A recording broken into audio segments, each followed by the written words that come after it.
Hello everyone, welcome to LARP Tales, the greatest LARP podcast in the world. My name is Oliver, I am one half of your hosting duo. Joining me, as always, is my co-host and my wife, Robyn. Hello Robyn, say hello. Hello, Oliver. Hey, energy is up today. Today we are going to be continuing our recap of Empire LARP Event 2 of 2024, the Spring Equinox. If you have missed our part 1 where we talk about Thursday and Friday, where I totally wasn't hungover, go check it out up here somewhere if it's on video. We're going to be covering the Saturday, probably just most of Saturday today. Before we get into our recap though, the usual housekeeping. If you are new to this channel, click subscribe so you know when new episodes are posted over on To Have to Roll and all the other content we have over there. If you're listening to LARP Tales on an audio platform, give us a 5-star review. This just helps people find us. We also have a Patreon if you want to go check that out. We don't have much content over on Patreon. It is just a tip jar. Currently, it's like $3 or something. If you are interested in joining us at Empire this year, we also have a referral code that will be in the description and in the show notes of the audio episodes. That will give you £15 off your first ticket to Empire LARP. And with that all out of the way, let's get into our recap.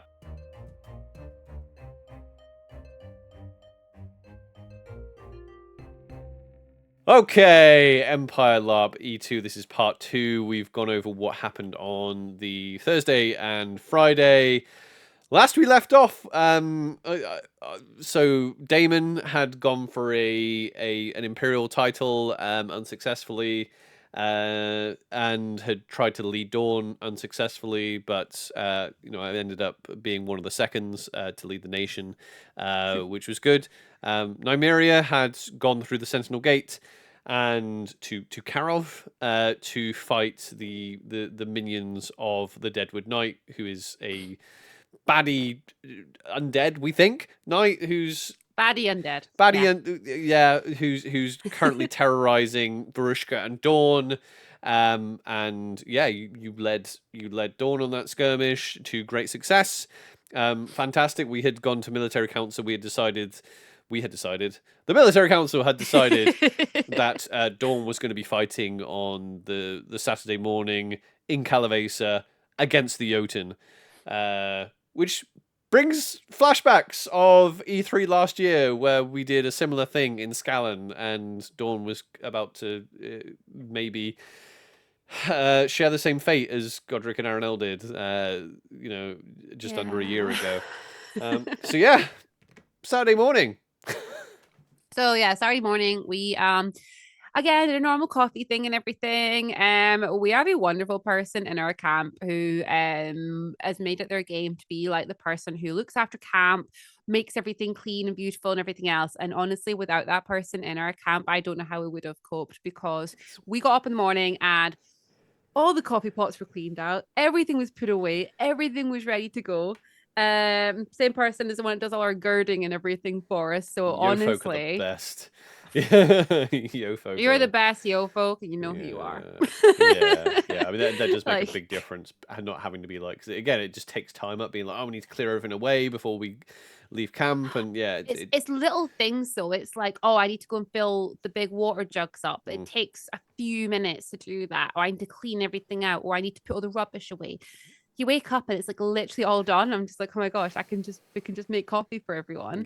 And I was kind of on it with getting ready as well. I was like, I am not like taking forever to get ready. Like I just want my kit on and just get into game straight away. So we're quite quick in the morning with getting everything sorted out and getting everybody ready to go.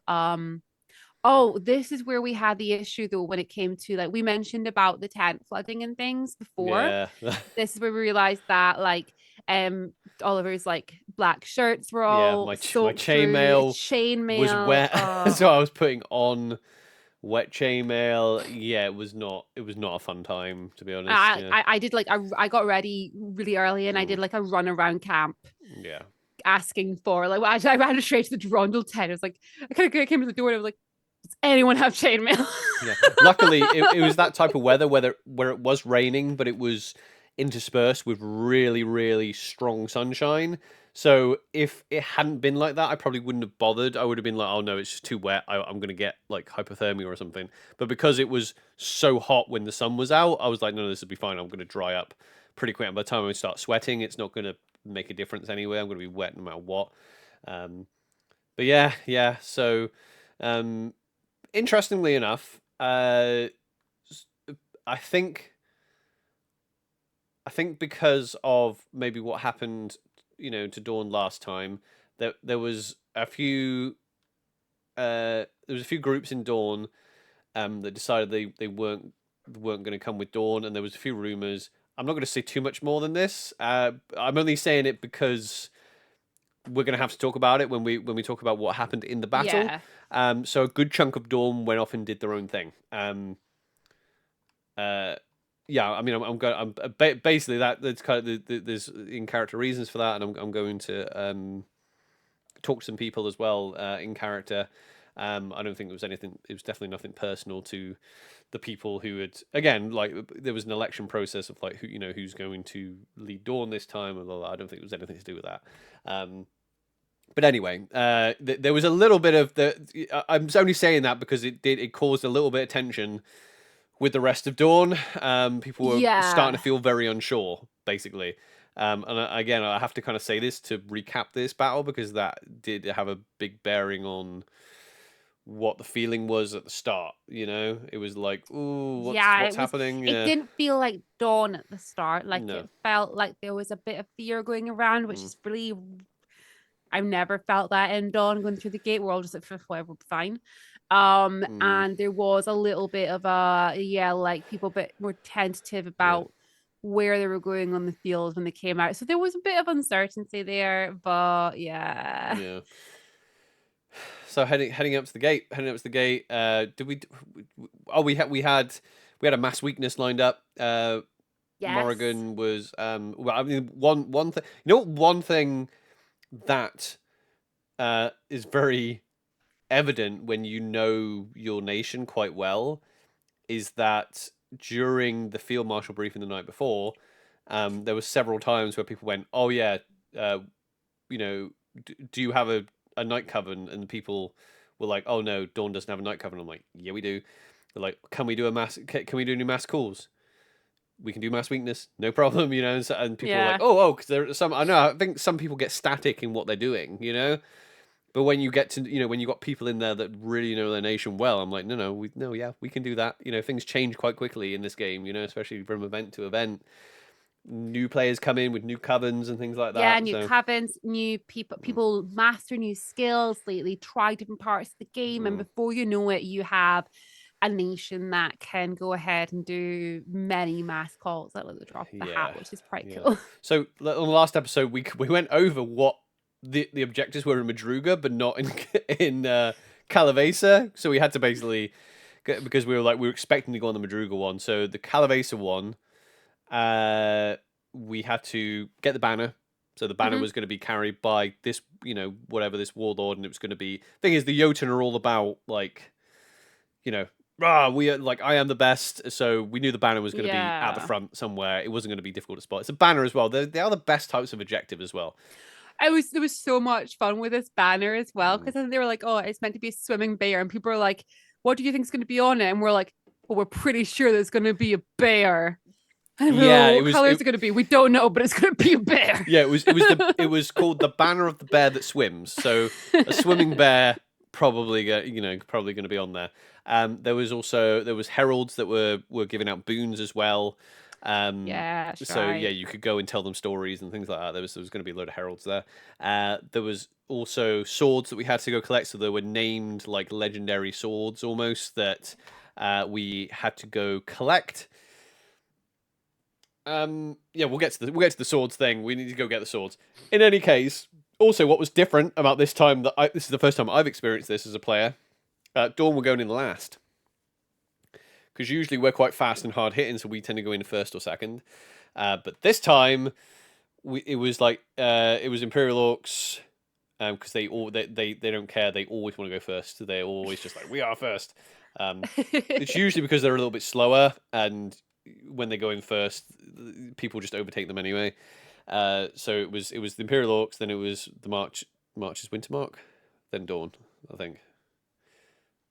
I'm pretty sure it was March's. I thought it Yeah. was. Yeah, it was. No, it was March's Wintermark. Yeah, it was. Yeah, it was. It was. Yeah, basically those two in the middle, and then us last. Yeah. So just weird. Like, yeah, that's a long time to stand and wait. Yeah. So the plan for like Dawn, they're still coming. Yeah. So the plan for Dawn, according to the Field Marshal, some people followed the plan, some people didn't. So the throwing shade now. So the plan from the Field Marshal was for Dawn to head up the copse, but I will make clear as well that this was partially Dawn's idea. It wasn't our idea, but it was made very clear. Literally, Osric said, "Dawn, what are you like in the woods?" And we were like thinking, because I think he had in his head that we wouldn't want to be in the woods because we're heavy armored. We said the opposite, because that's literally the truth. Like, we move fast in the woods. Like, Dawn is very fast, and we can move fast in the woods. So yeah, it wasn't, it wasn't just the fact that Osric went, "Oh yeah, I'm just going to put you there because whatever."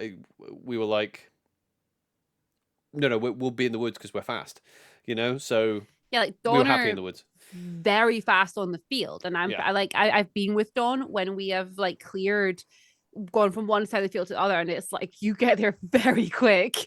But in the woods, we're pretty nifty as well. Like, it's not like So that was the plan. We were going last, head up the copse, and then thing is, all these plans is just like when it comes to objectives, it was like we're probably going to find the objectives or come face to face with one of the objectives quite quick.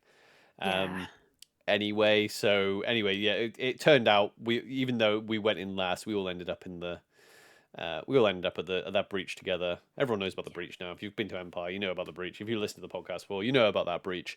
There's basically a field with a load of copse. When I say woods, that's what I'm talking about currently. Woods that literally follow it up right to that breach, and then you go into the main woods.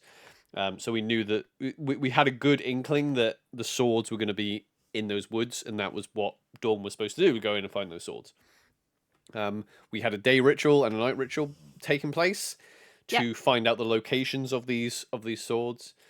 Dawn had the night ritual, and so those doing the night ritual and Dawn went in along with the Dawnish lands for protection ahead of Dawn, and they pretty much like got it off straight away. Went in, did it, done.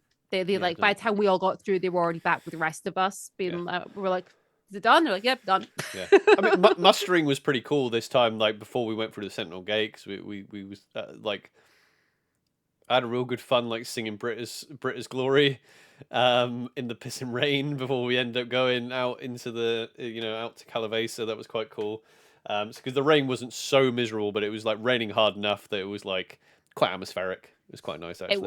It was quite cool. Yeah. It wasn't like dark peeing down with rain. It was quite sunny, but then obviously just heavy showers and that. Then we went through the Sentinel Gate. I'm going to blast through some of this. If you can remember cool things that happened, just stop me. Okay. We enacted the plan pretty much right up to the breach. The Dawnish wings were like the Dawnish lancers were quite staggered when we got there, and then the call came through like, right, cool, Dawn into the woods, and there was that's what I'm talking about. There was a little bit of hesitation. Yeah. So when I was relaying orders, I was like, right, in the woods, and there was a little bit of like, "You sure?" And I'm like, "Yeah." there was get in the woods. There was like a fearful hesitation of, we don't want to go in the woods. No, we're going into the woods. Let's go. Because like, uniquely for one of these battles, there was no resistance on the bridge, so it was pretty much an open bridge. So we were just like, into the woods. Yep, once more into the breach. Heading there, I don't recall seeing the banner was the banner on the field? I don't recall seeing the banner. I didn't see the banner, but I know that like when we went in, there was a lot of cheers of, "We've got the banner," so it was got pretty quickly. Yeah. And then we were like out, it was more like a scavenger hunt from that point, because we're like, okay, let's look for these swords, I guess. So we had like these, so this is where things got a little bit like, so we had these clues, the clues for finding these swords, and there were three clues, and I think one was like of fallen tree, one was of where moss grows, and the other was it was linked to a color, was it like orange or It was something? orange, yeah. Yeah. So basically, it was saying go scavenge around and look at any fallen trees or any like foliage and stuff because the sword might be in there. Yeah. Because OC, the ground had been quite bad. But There quite was bad. It every was real time bad. it was awful, but every time we went up to any of these things, we had like obviously members of PD being like, "No, don't go anywhere near the trees." And we're like, "There's a clue that says it's in a fallen tree." Yeah. Robyn, how many times when I was like trying to like, because obviously I had like eyes everywhere, trying to be like making sure I knew where every lance was, every wing was. How many times did I like turn around to like I was doing this and then I just met with a ref being like, "Don't stand in there!" So many times, like, what? Almost went through there. There was one point where I was like, "Oh, One I of was them almost caught you. yeah," because It I quite was like, funny. "Oh, there's forces over there," and I didn't realize there was just a complete just ditch filled with water in front of me, and because I was like, "Oh no, oh wait, no, don't worry about it. There's the enemy isn't going to come at us through there because of health and safety. They're not gonna flank us through there." But I just completely missed it, you know. So I was like, I went to walk over to them and then went, "Whoop, there is a ditch there." Um, but I know what you mean. So because they were the clues from the night ritual, and the night realm isn't very clear. It's cryptic. So that's Yeah. why they weren't like specific.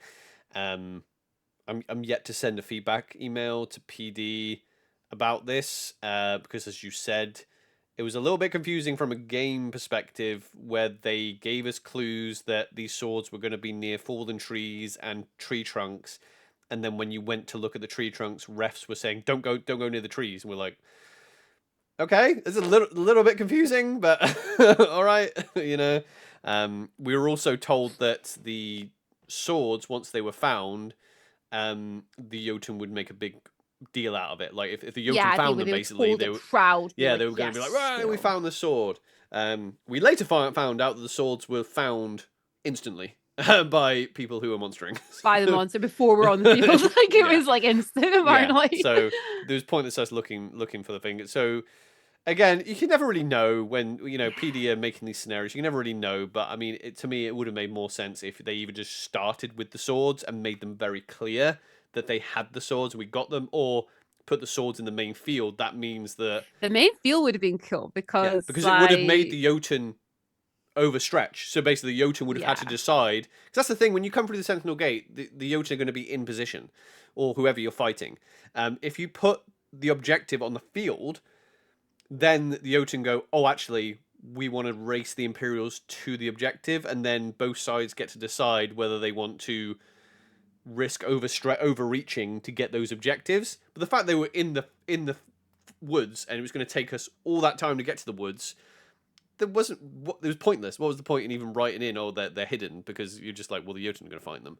So they could have either gone, right, okay, these are really obvious people who have the swords and they're the objectives, or put them closer to the Imperials type thing. Or if there was split, like if there was there's three swords, even if two of them were in the woods, but one of them was out in the field somewhere, like it'd still be pretty cool, I think. Yeah. But yeah. Fighting Either wise, barely got to do any fighting. Some of the best complaints I got for feedback this event was I didn't get to do enough fighting, which is really good feedback, because what was happening is that we weren't getting into like crazy scraps. We were basically, every time Jotun was spawning at us, we were plugging the hole straight away. Like we didn't end up in this great big long line fight that we usually get. Like if we stalled out, so when we got into the woods, we kept pushing, which I was so proud of everyone. So that wasn't just Dawn, that was Dawn and Wintermark. Yeah, we just kept pushing. Yeah, everyone just went go go go go. Just like basically, I just kept echoing. The objectives are here. Like if we aren't moving forward, we may as well not be here. So keep moving forward. Yeah, we won't get the objectives. No, we're not here to line fight. We're here to find these swords. Keep moving forward. There's literally no point in us standing here and risking death. We may as well be moving forward and risking death. So keep going. So we didn't stall out in that woods, which was great, and that's why we're so successful. I had a couple of people saying, oh yeah, I didn't get to do much scrapping. I was like, yeah, because we were like really efficient at just like every time we saw some Jotun. They were just getting pushed back. They were just constantly running away from us, which was great. Which is exactly what I wanted. You know. Yeah, like it actually got to a point where like all the Jotun were getting pushed back, just sort of like situation. Now, we did mention earlier that not all of Dawn fought with Dawn this time. Some of them were actually out with the Tallbugs and the marches out on the field. Now, there was a moment where we're all coming out and we're like pushing these Jotun, and we're just like, we keep pushing them, keep pushing them. And then just like in the distance, there was just sort of this like silhouette of like a Donna's shield appearing, and we're just like, I mean, it was quite cool. I don't realize they're getting flanked. I wish they had told me and the other people like that were trying to organize Dawn. But it was pretty freaking cool because they just went wide. They went really wide, like properly wide. They went basically up the field, and I think they went through like the far gate to come in the other side. Through the far gate. Yeah, yeah. I'm pretty sure someone told me they did. And that they went all the way around. So when we got to that big clump of Jotun that were in that bit just short of respawn, where the swords ended up being, but there was a massive block of them. And we were pushing, and then the Jotun said, well, no, we're going to stop. And yeah, I was like, why are we stalling? Why are the Jotun stopped? And then, like you said, you saw over like 50-odd heads of Jotun, you saw like Dornish colours like coming from the side, and we just like chopped them down and just met Dawn in the middle. Keep going. We just ended up with like a Jotun sandwich, and it was just like that. It was quite fun. Yeah, I think this is the only time where something OC didn't go overly well. There was literally like from our side, there was like one person who was playing a Jotun, and I think they just got a little bit like, I'm just gonna like come out here and really go for it. But it was like you can hear when a blow is not pulled. Like if it's that loud, you can sometimes hear. Yeah. Yeah, you get that different sound, but they went crazy. They hit a few people were like, ow, and then they got someone in the eye. But there was a ref nearby, and literally grabbed the ref and like, oh, that person, and so many people were like, yeah, that was quite nasty. The ref was instantly on it and went over to chat. So again, great from PD to have them like to have a ref so easy just to quickly grab in that situation, because the person who was behind me, he got like, I think it was a wind marker, got properly smacked in the eye.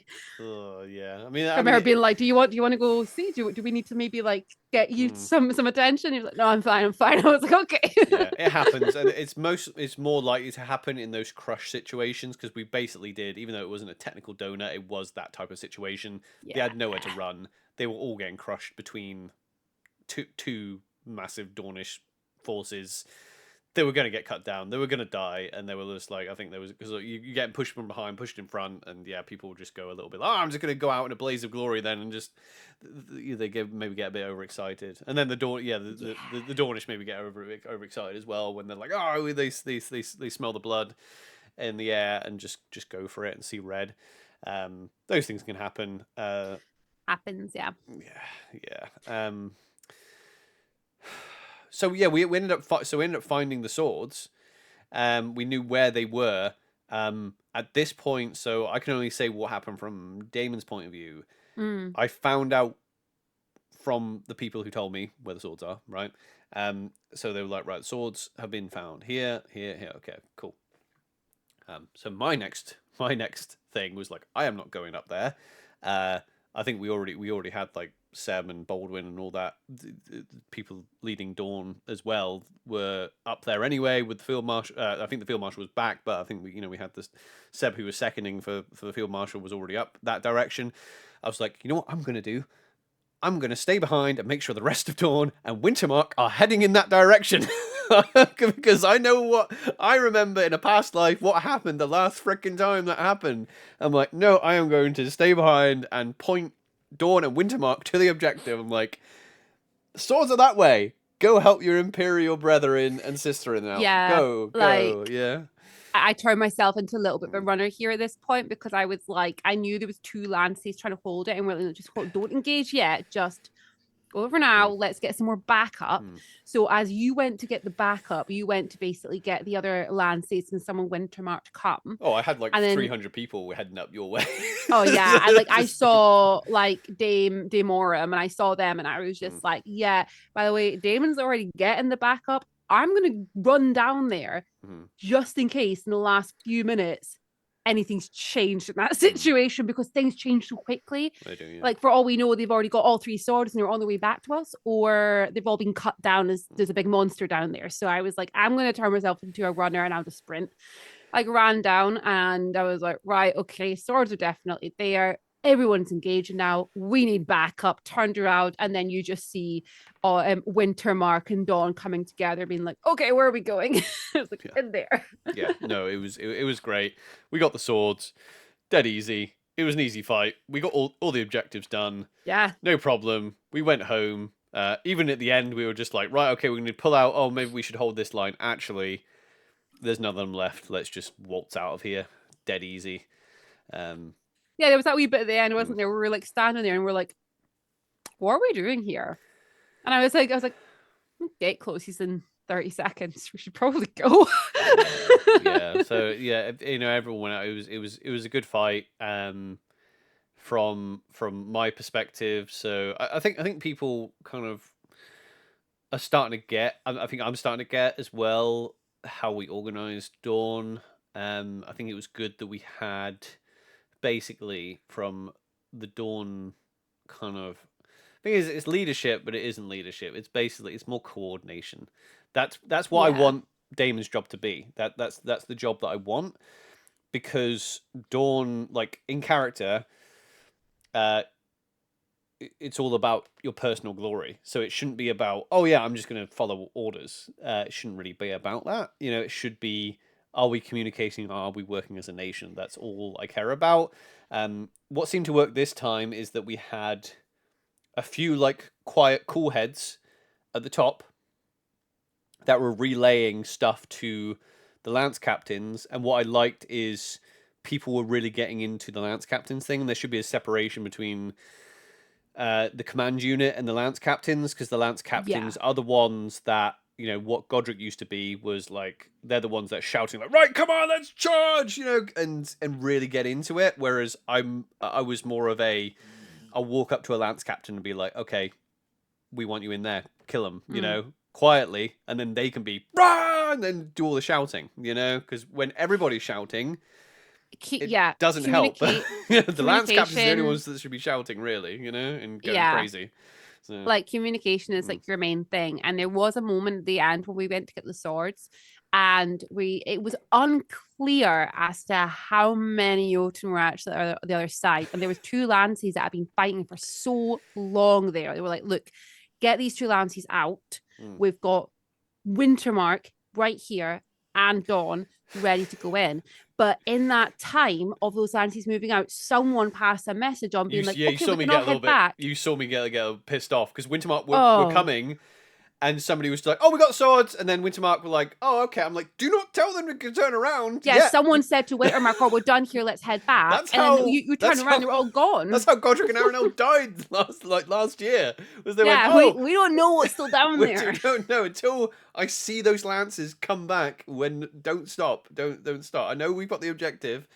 But don't tell people to retreat when or turn around when there could still be danger. You're better off wasting 200 people's time walking in a direction, going, oh, there's nothing here, and walking back, then going, oh no, okay, let's go, and then have 2 units just completely get wiped because everyone went home, so. Exactly. But the thing is, what was really good is as soon as we caught up with the Wintermark groups that had headed back, and we were just like, yeah, we might still need you, actually, please come back. And they were just like, okay. I came back. There was a little bit of we've just been told to go. Okay, yeah, sure, we'll come back. And then we came back, and then the lance came through. I was like, okay, yeah, now we can go. It was good. It was dead easy. Again, one of the best complaints I had was, oh yeah, I didn't get to do much scrapping. I'm like, yeah, because we weren't fighting for our lives when we smashed it. So. Yeah, I got 1 cleave off. That was it. Yeah. I don't. I think I.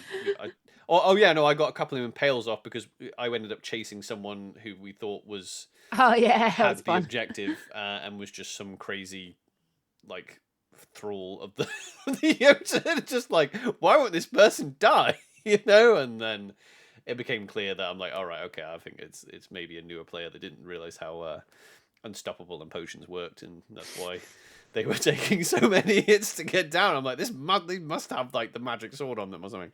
They have to. This sword is yeah. I want this sword after this person. Forget about the rest of them. But yeah, good fun. Is there anything else to say about the battle apart from? Not really. It was good fun. We had some nice moments at the end, standing out in the field alongside all the Imperial orcs, which was like a huge turnout of Imperial orcs out on that field at this point. At this point. At this point. Yeah. I think I didn't hear the full butcher's bill. I heard 4. I heard one from Dawn. Yeah, I heard 4. I think 1 from every nation is a number I heard. I can't confirm that. Because I wasn't present for the debrief and I didn't hear the butcher's bill. Well, yeah, like those of you who were there, those other nations, yeah, just put in the comments, let us know, because I think there was 4. Yeah. I know a new person in Dawn went. Yeah. And yeah. Yeah, I mean it's always good if you like, oh yeah, you know, it sucks when people die, but also usually it's someone who just went like just overreached massively and just charged an entire line on their own, and everyone's like, what are you doing? Type thing. That's not usually a failure of an entire nation if that happens. Yeah, but it's when you lose entire units, that's when it's like, you know, bad. Yeah, so basically that point, yeah, we headed back to camp, chilled out for a bit. And then the anxiety set in again. I don't know why we were so anxious this event. It was a weird one. It was weird. It was a great event for some reason. We're going to get into it. I mean, that battle was great. I think is like I tried to step up again in trying to help Dawn be the best it can be. Basically, that's my ambition. Is I want to, you know, it's kind of out of character as well. It's kind of what I want to do. It's what I enjoy doing. I enjoy Daemon, even though he's a little bit frosty, is a people person at heart. And you know, he wants to see his nation, you know, be super efficient, you know, and win as easy as that every time. Because there wasn't that much challenging things that happened on that battlefield, you know, I was like, okay, cool. You know, I seconded for, you know, I was a second for leading Dawn. Awesome. Cool. Like there wasn't anything that was like, oh my God, I really overcame. I really did this. I really smashed it. It was just like, yeah, cool. You know, job's done. And then we had I don't think we mentioned this in the last episode, but Saturday on E2 was mine and Robyn's in real life wedding anniversary. It just fell on E2 this year. Yeah. And we were like, you know what? You know, because, you know, usually it's around about E2. So we're like, oh yeah, usually we're just, you know, we got for a meal or whatever. But we're like, no, it actually falls on Saturday. Literally on the Saturday. And we were like, well, why don't we do something with it? Why don't we just say that it's Daemon and Nymeria's anniversary? You know? So we were like, yeah, that sounds amazing. Why don't we have a party? So we had organized an anniversary party for Daemon and Nymeria at Wise Guys. And it was going to be from 9 p.m. until like 11 p.m. That's when we had like the slot booked for.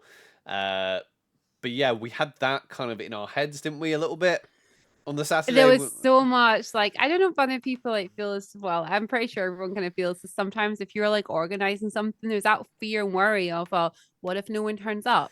What if I haven't booked things correctly? What if I've forgotten about this person? What about that one? And you get that kind of like, it's in your head. Fear, I was definitely getting to me a bit. I was just like, and I was tired, and I was, you know, still obviously, you know, recovering from the hangover on Friday. And for me, I don't know, because you didn't have any Night Protector stuff really to do, did you? You know, I think...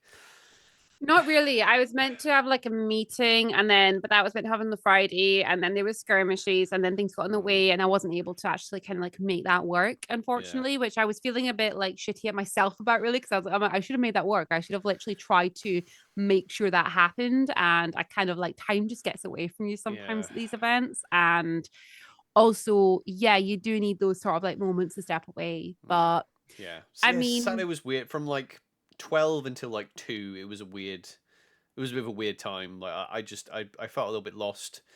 I didn't have any plot. That was one thing I was missing this time. I felt like I was doing a lot of like PvP stuff, which can get quite intense. You know, people are, you know, again, I enjoy it.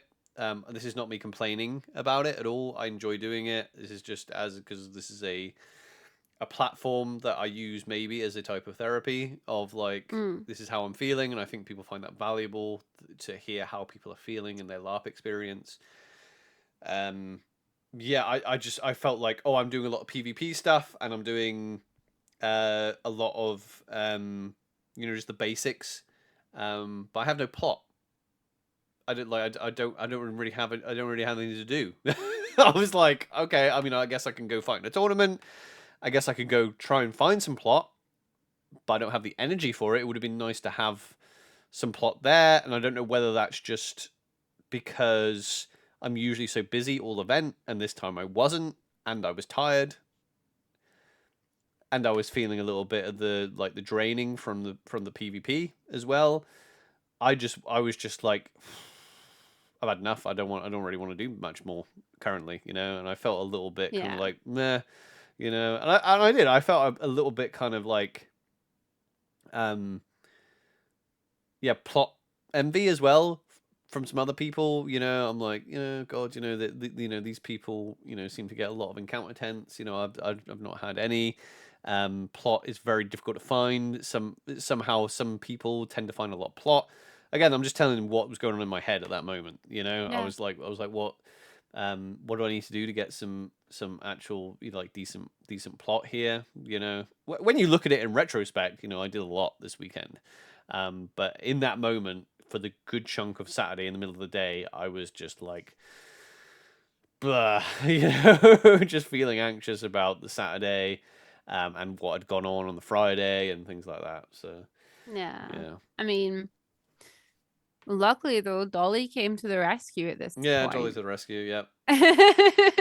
Dolly took us for pizza. He literally came over and saw us, went, "You haven't eaten yet." No. Pizza. Oh me. Pizza. Took us to the Wintermart pizza. Oh my god. The pizza is good. Yeah, I'd heard the pizza was good, and it was really good. Yeah. What a steal. Yeah. Go and get the pizza, because that's the thing, when you watch the person making it, it's like, yeah, it's, you know, it's obviously home, you know, it's pretty proper with the dough and into the pizza oven and things like that. You're just like, okay, cool. I mean, it's pizza, you know. But then when I eat it, I was like, that's probably good. Also, authentic pizza. I don't tend to like pizza, so I was like, this is amazing. Yeah, you're one of the, I don't know what it is with you. Like, you're one of these people that thinks pizza is overrated, aren't you? Yeah. But you still eat it because most people like pizza. Like, I love pizza. Like, pizza's probably got to be up there with one of my I'm like that with foods. ice cream as well. Like pizza and ice cream, I'm always like, yeah, okay, ice cream. Yeah, I mean, ice cream. But... I've got to be in the mood for ice cream, and it's not all the time. Pizza is something that I look forward to. You know what I mean? You're just like, yeah, I'm gonna get a pizza, pepperoni pizza. It's gonna be great. Pizza's just, I don't know. I think as well. I'm of that generation where media when I was a kid was all American kids hanging out in pizza parlors. I feel like it's in my very blood. It was like I had birthday parties at Pizza Hut. Also, like, it's more than just the food well, for me. Like, you know? it kind of. And I prefer. Pizza reminds me. I prefer takeaway crappy pizza and Pizza Hut than I do like authentic Italian style pizzas as well, you know? Pizza for me reminds me of The Simpsons, and that's because Domino's sponsored The Simpsons. And growing up, every time like Simpsons is about to come on, there'd be a Domino's it's just a perfect comfort food. It just is, and it's just so bad for you, but it's just so good. But yeah, because you always sort of like, every time we do pizza, I'm just like, I love pizza, and you're like, okay, let's go pizza, and then you have like 2 slices, and you're like, oh no, I'm not into it's just so funny. But this pizza was really good. But this pizza, really good. I ended up highly recommend it. Yeah, we had to wait a little while, so I ended up going and fight, because Nymeria had apparently said to some people that I would fight for them. So I was like, I better You know, Yeah. yeah. Mortaire shows up. When So- Mortaire says they're going to show up, we show up, right? So yeah, the night. This is what's quite funny. The Night Yeah. Protector spring tourney was done at this point. Cass, if you're watching, I didn't do what you told me to do. Because we did a thing where the Night Protectors, the previous Night Protectors, were supposed to like keep an eye on these tourneys, help with it, help make sure people are getting healed, so on, help move them out. Well, I was waiting for pizza, see. And then when I got to the tourney, I was eating the pizza. Yeah. So what I'm saying is there may be some pictures of people dying on the ground and Nymeria standing there eating pizza. I did get it. I did stay with me. I felt bad. They were dying right next to me. That's a very Nymeria thing to do. Just like... Stay with me. Pizza. Nymeria is just like the Kardashian of the Night Protectors. Just like... okay, well, I gotta eat my pizza first, and yeah. I mean, I would, you know, guard the doors, but you know, I was near the entrance. I was like, well, did you not bring a healer? That was silly. You mean you lined yourself up to fight and didn't bring a single healer? Yeah, I can heal. It was very funny. So yeah, I ended up. So yeah, the tournament was quite short for me. Like the side I was fighting on, there wasn't. We had fewer numbers. That was the other thing though that was different between Godric and Aranel and Nymeria and Daemon, is I was there with Fark and Daemon went down, and Fark was like, "Oh, Daemon's down over there now." If that was Godric and Aranel would be like running and no. And I was just like, she'll be fine. I'm still eating the pizza at this point. I'm sure he'll be fine. He'll be fine. I didn't get too many hits because basically I ended up doing like our friend, who I'm not entirely sure whether they're okay with me saying the next. I can't remember that in character name. I know the out of character name, but I won't say because I don't know if they're okay with it. But yeah, they were doing the Hema head that was doing the sword lessons. Yeah. I saw them in the tournament, and I just went, I'm just going to impale your leg. None of that. I'm pretty sure I said none of that fancy footwork here. Just like let's just get that leg out of the way. Just no. And then because we ended up like going against one side, and then the Durandals and Orzels were on the other side, and I was like, okay, cool. I'm just heading for Martin because that's literally what I do. If we're fighting on opposite sides. And I was trying to find an opening to get to him, and I was like, and as I ran towards him, someone cleaned me in the back of the leg. So like, I ended up just clean. I'm still trying to fight Martin in front of me, as everyone's just like wailing on me from behind. That's not to do with you. This I know. It's like, leave me alone. I want to kill my friend. That's all I want in life. I want to kill my friend. That's all I want. I just want to kill my friends. And that's all. In case anyone's wondering what a Adonish tourney is like, everybody just trying to kill their friends. That's literally it. That's literally what. That's all we do. It's a case of, if you want somebody to fight for you, okay, this is my little piece of advice: find out who their friends are and where they're fighting. Yeah, because they'll come fight for you. It's what being Dornish is all about. So yeah, the Night Protector of Spring ended up being a Wolfborn member. Wolfborn, yeah, it's the Doctrine Wolfborn. Yeah, awesome. Yeah, there was a bit of a weird one actually this event, because they had like Night Protector of Spring had a skirmish, but it was after the election of the Night Protector of Spring. But they made it clear so it was the previous. Yeah, they made it clear that it was the previous incumbent that had to deal with it, which is a little bit odd. I gotta admit. I thought that was odd, actually. Especially if you're intending on running for it again, it would be a bit like, okay. Yeah, I think it obviously worked out because I think they're in the same group. Who got. But I mean, can you imagine if you just like if you lost it, or if you wanted to run again or something like that, and or someone got it that you didn't like, and you're like, oh, they're not even Night Protector, but I've got to go risk my life as the Night Protector of Spring when I'm not actually the Night Protector of Spring. It might have been a little bit weird, but you know. It is weird actually, because as Night Protector in some of these like skirmishes, your banner holds a bit of worth and a bit of value there. So which person had the banner at that point? It was a weird one. God knows. Yeah. But still, yeah. So I had the Night Protection tourney. After that, it was the senator elections for the Barons. Yeah. With 3 groups going for it this time. It stayed with the It stayed with the previous senator. Yeah. I think after that, I think we just did a little wander around, right? After that we picked up our lovely yo folk and we headed off to Varushka. Yeah, I had a little bit. I think I did a little bit of sparring. Oh no, you did some sparring first. Yeah, I did a little bit. That was fun. Yeah, it was fun. It was quite funny because I was, did a bit of sparring with our longsword friend who I had to say, by the way, I do not know how to sword fight out of character. I know how to play this game and role play like I do. But yeah, I'm not. I can show off and pretend that I know what I'm doing. But yeah, we did a bit of sparring, which was fun. There were some really good pictures taken by Agent B Smith as well. I think I want to do some sparring with them next time. Yeah. Like a character, I've been like really ill this entire week. I'd been like, my asthma was absolutely horrendous. I'd been like in hospital with it, and I was like, I'm just not going to overextend at all this weekend. I'm not going to go and do tourneys or do anything like that. I'll go out to the main battle because I know I can actually just stay back and just, be fine with it. And I was like, I'm just not going to even risk it, especially because we had that party that evening. I was like, I'm not risking having an asthma attack before then. No. I'm just going to chill. No, not at all. And yeah, like a relatively uneventful, like middle of the day.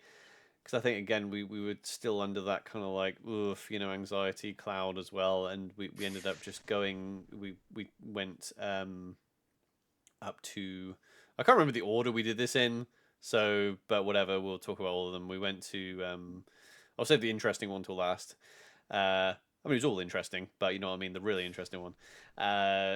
We went to see Belikov. And we had a chill time with Pixie, with his group was Vale.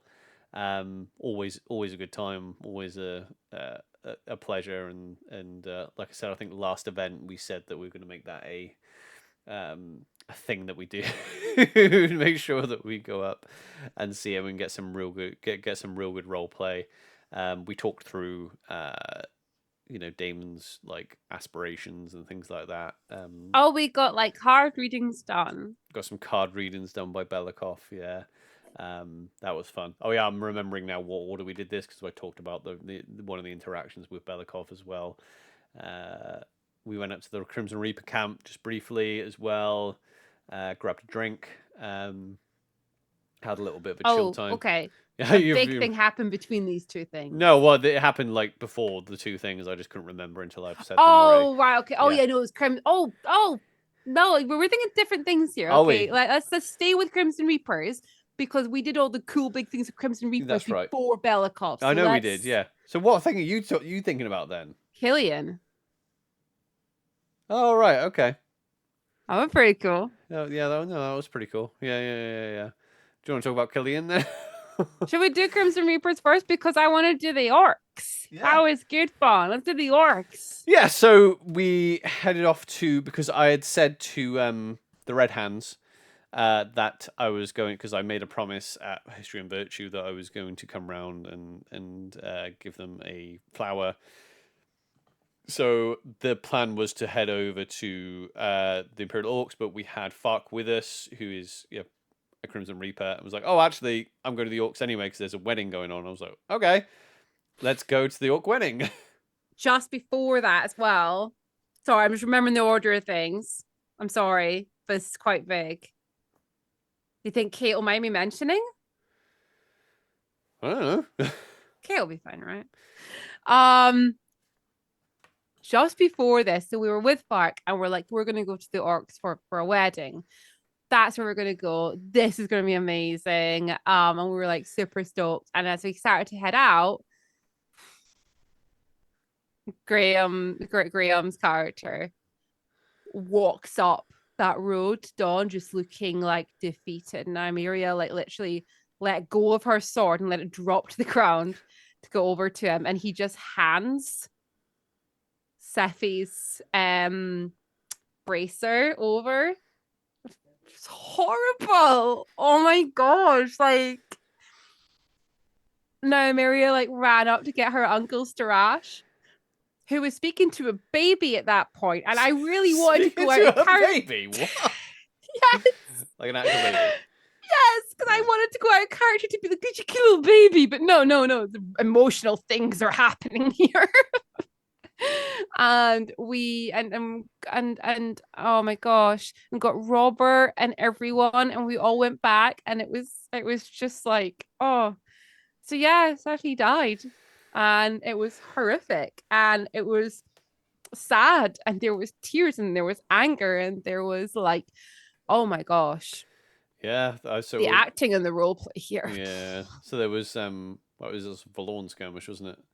It was a Valorn skirmish, and everyone else came back. It's rough. It's real rough. I haven't spoken to like that's the thing when you lose a character, and it definitely wasn't planned from what I glean. No. It was a oh no type thing, a bit like our deaths. Like, oh, that sucks, like really sucks, because I had all these plans with this character, and yeah, that's always, and it's the fact that it happened on Saturday as well is a little bit crap. Yeah. Yeah. No, it was absolutely horrific. The role play that came from it was amazing, and obviously, Kate, you wouldn't have seen any of this happening, but honestly, the amount of people who were just like, what, like this like spread so quickly throughout the nation, and everyone like knew what had happened, and it was like that really got a lot of people. Yeah, it was horrible as well, because as well, like, Nymeria is in the house that deals with death all the time, and I've kind of made it really clear Nymeria herself is pretty rubbish with this topic. She is pretty. How did you pass your test?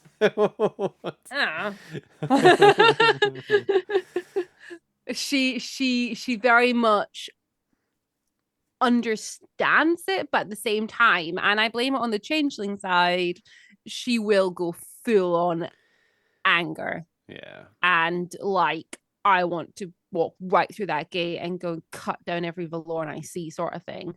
Like, that's how she kind of goes. There's no sort of like, okay, and calm down. And normally she goes.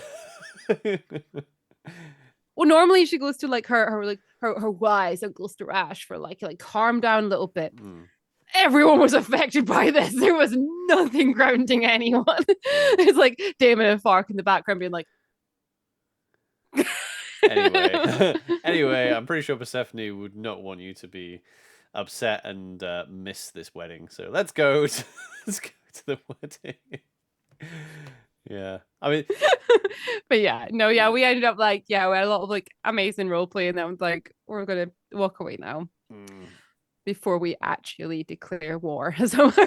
Yeah. It's interesting playing Daemon the way I'm doing it, because I don't have that type of reaction when people go, but that is not to say that he is like a cool head and has he probably doesn't have as good as grasp on, or maybe he thinks he's accepted death, but I think what's really happening is he's managed to detach himself from it, which is probably not the point I think very much so with him, actually, the way that he like reacts to different things and everything. Detachment's probably not healthy when it comes to death, so it's fine. When Nymeria dies, he'll explode. We'll see what happens. We'll see if Nymeria is the first family member to die. We'll see. We'll see. There's a few other people in the house that are trying currently, it feels like. And our house is trying to die, honestly. I don't think any of you quite understand the whole, like, embracing death thing. We're not meant to run at it. We'll see. So let's talk about the wedding when we headed up. I'm not entirely sure. It was described as a wedding. I think there might have been confusion later on. I don't know. I need to like confirm like in character. I was told a little bit in character, but there was different words chucked around. There was like a wedding and a bonding and there was different words. And I'm like, I don't know if they necessarily meant the same thing to everyone who was there, but Yeah. either way, we got to finally see something really cool in the art camp that we have been told about The fighting so pits. much. The fighting pits. Yes. Yeah, I'm Oh, this desperate is to. beautiful. Yeah, I'm desperate to take part in the fighting pits. It's on my LARP Me bucket list. too. Yeah. Like Yeah. after actually witnessing it and Mm. there was more to it than I thought. So like we've had people speak about this already. Like we've had people talk about the fighting pits and about how it is a way that the imperial orcs, hear their ancestors more strongly, and Mm. it's spiritual, it's precious to them. But what I didn't fully understand when watching this is that when people fight in these pits together, I might have my terminology wrong here, but they're almost like bonded in a sense. They are, you know, they fought together, they shared that together, and that's never taken away from them, sort of thing, which is what I found out later on the night after a certain skirmish happened. That those that fought with one another in the fighting pits were like linked from that point. Well, it was interesting because when we arrived, it was already underway. So the Crimson Reapers and the Red Hands were um, basically going at each other in the pits, 1-on-1, and then they were swapping out. So Red Hand and the Crimson Reaper were attacking each other. And to be honest, what was quite cool about this is that like Mortaire has a good relationship with both groups, but our game has been completely separate. As in, like, we have our game with the Yeah. Crimson Reapers and we've had our game with the Red Hands. But the fact that these two groups were like then bonded, and then later on, like we'll probably talk about, it's probably going to be the next episode now when we talk about like what happened at our anniversary party. Yeah, like the Crimson Reapers then treat the Red Hands like siblings. You know what I mean? So like, yeah, they're our blood now. They're our actual blood. Yeah. So it was really cool to be present during the fighting pit and the bonding between two groups that we really like, as well. And also, anytime you get to spend, if you've got an excuse to be in the orc camp, it's always worth taking up as well. Yeah, just do it. Yeah. Just you won't regret it. Mm. Yeah, so we got to see the fighting, we got to see the wedding, and yeah, like as it came to the end of it and everything and people were going their separate ways, we were able to hand over, we were able to hand over the flowers to Red Hands. And to the Reapers as well. And to the While they Reapers were as there. well, yeah, like a joint sort of, yeah. Yeah, yeah. But that's the thing, because I didn't realize it was wedding going on. I was like, I don't have a gift. I guess I'll give you a flower. There you go. Here's a rose. But yeah, you wanted to do not protect a business. You were like, okay, because you had there is a powerful The Blood winter Crows. coven. Yeah, there's a Yeah. powerful winter coven in the Imperial Orcs, and yeah, you've taken it upon yourself to be like, right, okay, I want to branch out. As the Night Protectors shouldn't just be within Dawn. Like, we can help each other throughout the entire Empire. So yeah. Yeah, I was like, do you know what? I'm here anyway. Why don't I see you finding the Blood Crows for a run? I want to have a chat. More of a like, hello, this is me. It's nice to meet you. But in Nymeria, okay. Hi. Just to kind of make those connections, okay? Yeah. Because you know what, like there's there's something that like bonds us on a sense is that we're all dealing with winter in one way or another. So I was like, yeah, let's make these connections. I know there's a coven in the Imperial Orcs. I want to make that connection. It makes perfect sense. So I can see your like hairs are standing up on the back of your arms.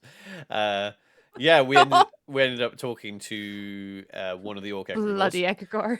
One of the orc egregores, who was like, we talked to a few we spoke to Anto Flax, Kelly's character, previous podcast guest. So that they headed off and we were left with the egregore, and we ended up going into the Ironside tent. It's quite an intense like environment, the orc camp, because it is quite, it's not, it's supposed to be very like warlike and very orc themed as well, so it's relatively dark in there. And we sat down, and we had a very intense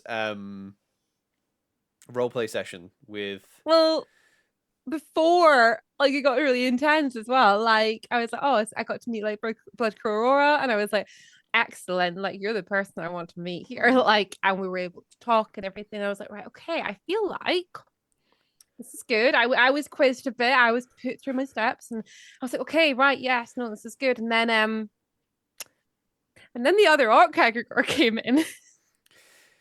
Yeah, it was something else. Like, so yeah, we had one orc egregore that was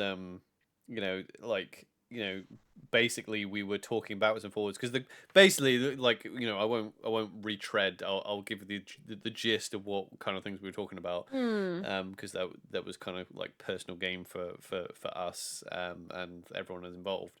But the orcs were like struggling with the concept of the Night Protector, and a lot of other nations do, because especially the orcs that are winter mages, they see it as like it's something that's like a gift. It's thrust upon them, that is like, oh yeah, why would, and then the idea of someone who is appointed to destroy winter when it's doing the wrong thing in the Empire was a little bit sort of lost on them, and trying to explain that to them was quite interesting. And then they were very interested in our test of ardor as well. Oh yeah, like the Imperial Orcs, like every time I've been in there, they're really good at drawing out so much about you. Like they really do go for it. And we had some pretty interesting conversations, but honestly, the other orc egregore, when they were sitting in front of me, I was like, oh my gosh, I've never roleplayed with you before. Yeah, I've been terrified of you for a long time, and you're sitting. You people who've been to Empire, and people maybe haven't, have probably seen pictures of the orc egregores. One of them's a bit older. It's when the orcs go older, they go a little bit more white.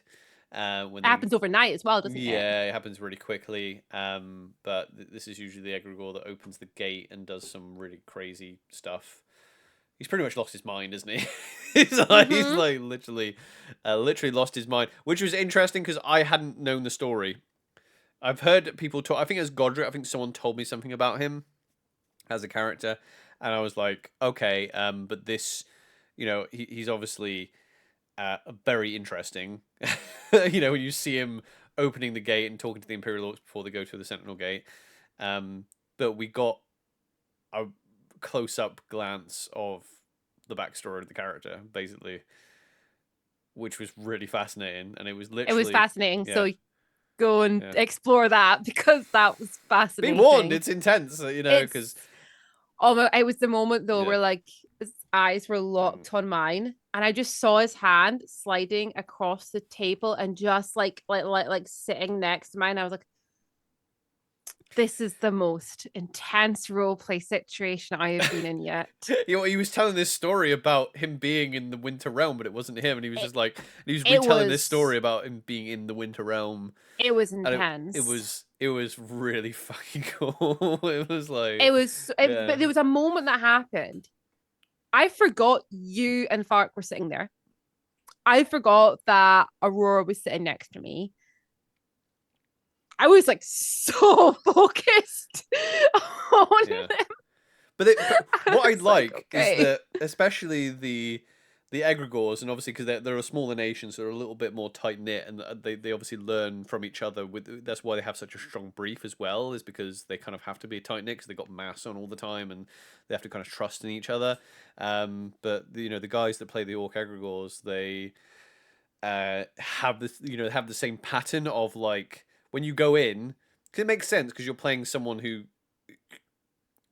who isn't a human, so you get to role play people that are trying to understand humans, basically, and then obviously when you're going in, usually people will do the opposite. They'll try and understand what the orcs are thinking. I didn't recognize the orc egregore this time. I always do, but I didn't realize I was speaking to him until we were really close, and I realized I was speaking to him, but I don't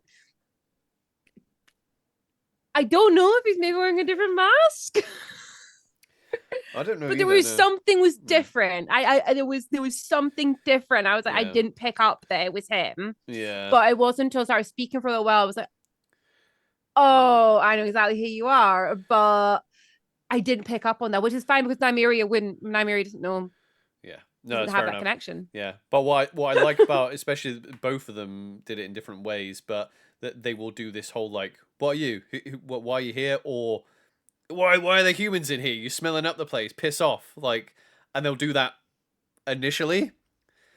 But if you stay the course and you don't just go, okay, I'm Stay. sorry. If you stay the course, they are more interested than maybe you even want to tell. Like, it's not so.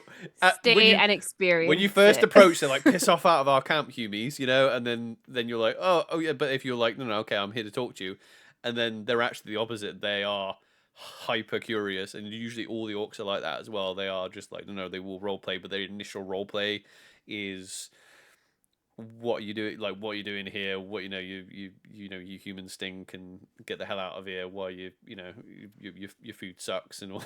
just insults at first.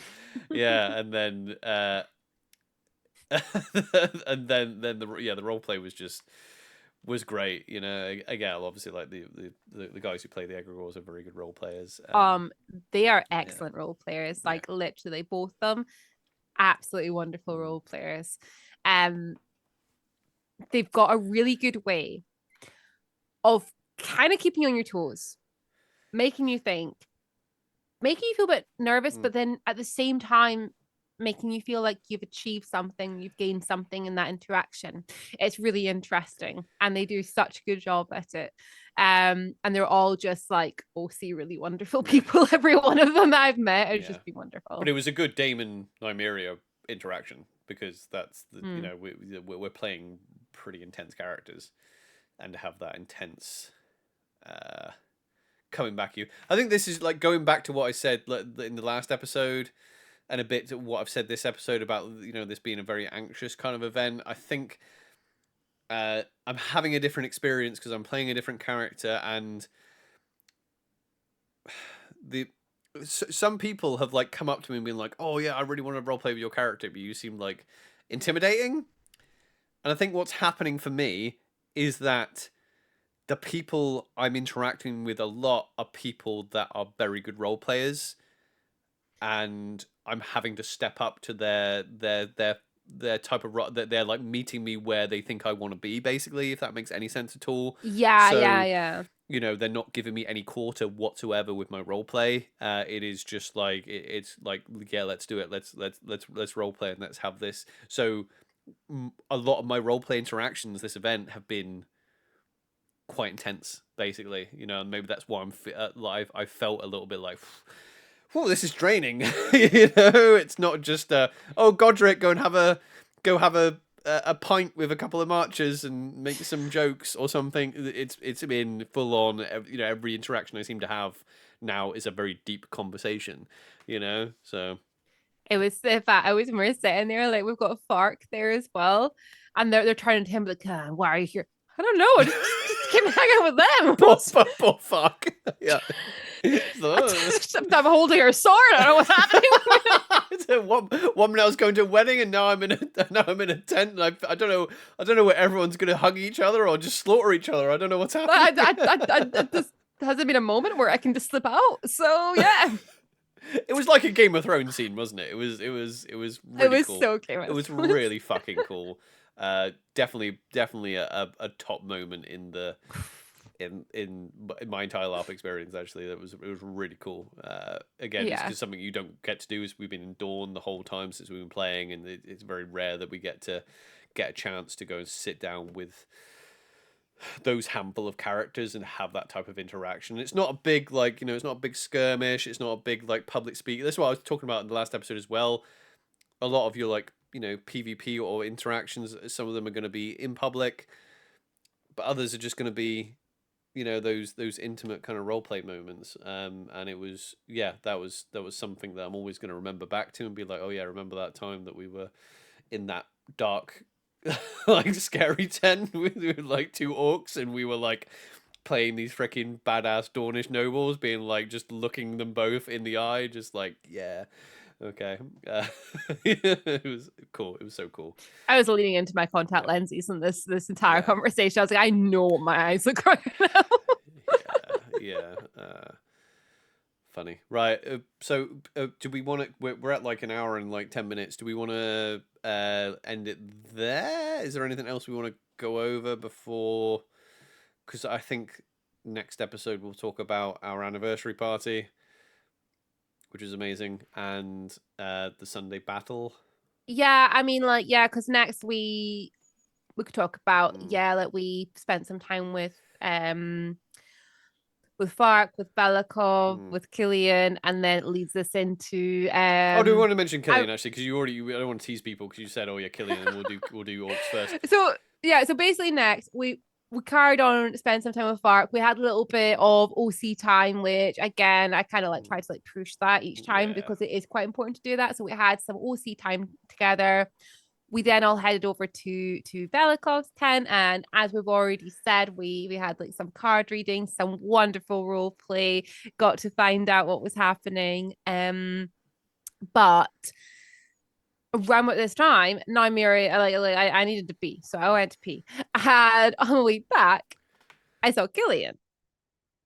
I never shout out to him. I'm always just like, whatever. I was carrying on going to where I was going, and I was like, who is he with? And I was like, Killian. Nothing. And I was like, definitely heard me. So I was like, I went right up. I was like, Killian. And then he was like, who are you? And he was like, he's like, I'm not Killian. That's not so. He was like, who are you and everything. And then he had a different accent. He had a different name. He thought he was a marcher. It was like, I was like, oh, damn. I should have just kept walking. Do you know the story with this? Because so basically there was some spirits or something like that. That basically he was inhabited by a spirit.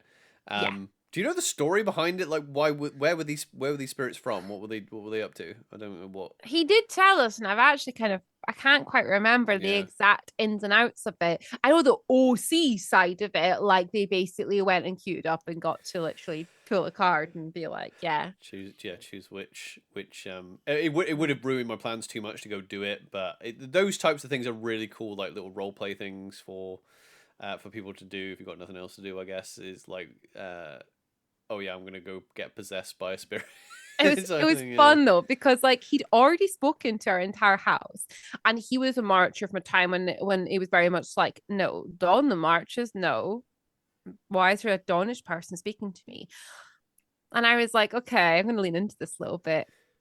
Basically, the end of it, we were like friends, and he was going to come to our party that evening. And it was when I saw the rest of the house later, and they were like, "Oh my gosh, what are we going to do?" And I was like, "Oh, he's coming to the party this evening, so we can just wait till then." And they were like, "Wait, you got him to come to the party?" I was like, "Yeah." And I was like, out of character, I was speaking to Tom after. He said, "That's the nicest I've ever known Nymeria to be." And he's like, she instantly realized what was happening and was just so nice. I couldn't say no. Like, you literally changed his mind on Dawnish. But then when I came back to you, I literally came into the tent and I picked up a drink and I was like, oh, Killian thinks he's a marcher. I sat down, had a drink, and I was like, so what are we talking about? again, stoked there. I was just like, okay. Okay. Whatever. Fair enough. Yeah. We'll get into that when we talk about the party, because the party was just because so next we'll go into a bit more of that. We had a rather intense role play moment in the house mortar tent, so we can have a little chat about that, and then on to the party. Yeah, nice, excellent. Well, we'll wrap it up there, shall we? Cool. Thank you very much for listening, everybody. If you enjoyed this episode, make sure that you follow, share around, subscribe, comment down below. Subscribe to the YouTube channel to Having to Roll, so you know when new content is posted on there. If you're listening on an audio platform like Apple Podcasts, Spotify, give us a 5-star review. That helps people find the content. We have a Patreon as well. If you want to go check that out, there's not much going on over there content-wise, but it's just a tip jar that doesn't take a massive cut. For us, it's like $3 or something. If you want to help us in that way, you're of course under no obligation to do so. If you're looking to come to Empire LARP this year, in the future, next year, whenever you want. I think usually at the end of the year they do open tickets as well, so you don't have to decide. But if you want to come to any of the events this year or next year, we do have a referral code, which I will put in the description of the video or the show notes of the audio podcast. You can get £15 off of your first Empire LARP ticket. It gives us a little kickback as well as a thank you as well, to be transparent. And with all that out the way, we are going to say we love you and stay safe. See you next time, folks. Bye-bye. Bye. Bye.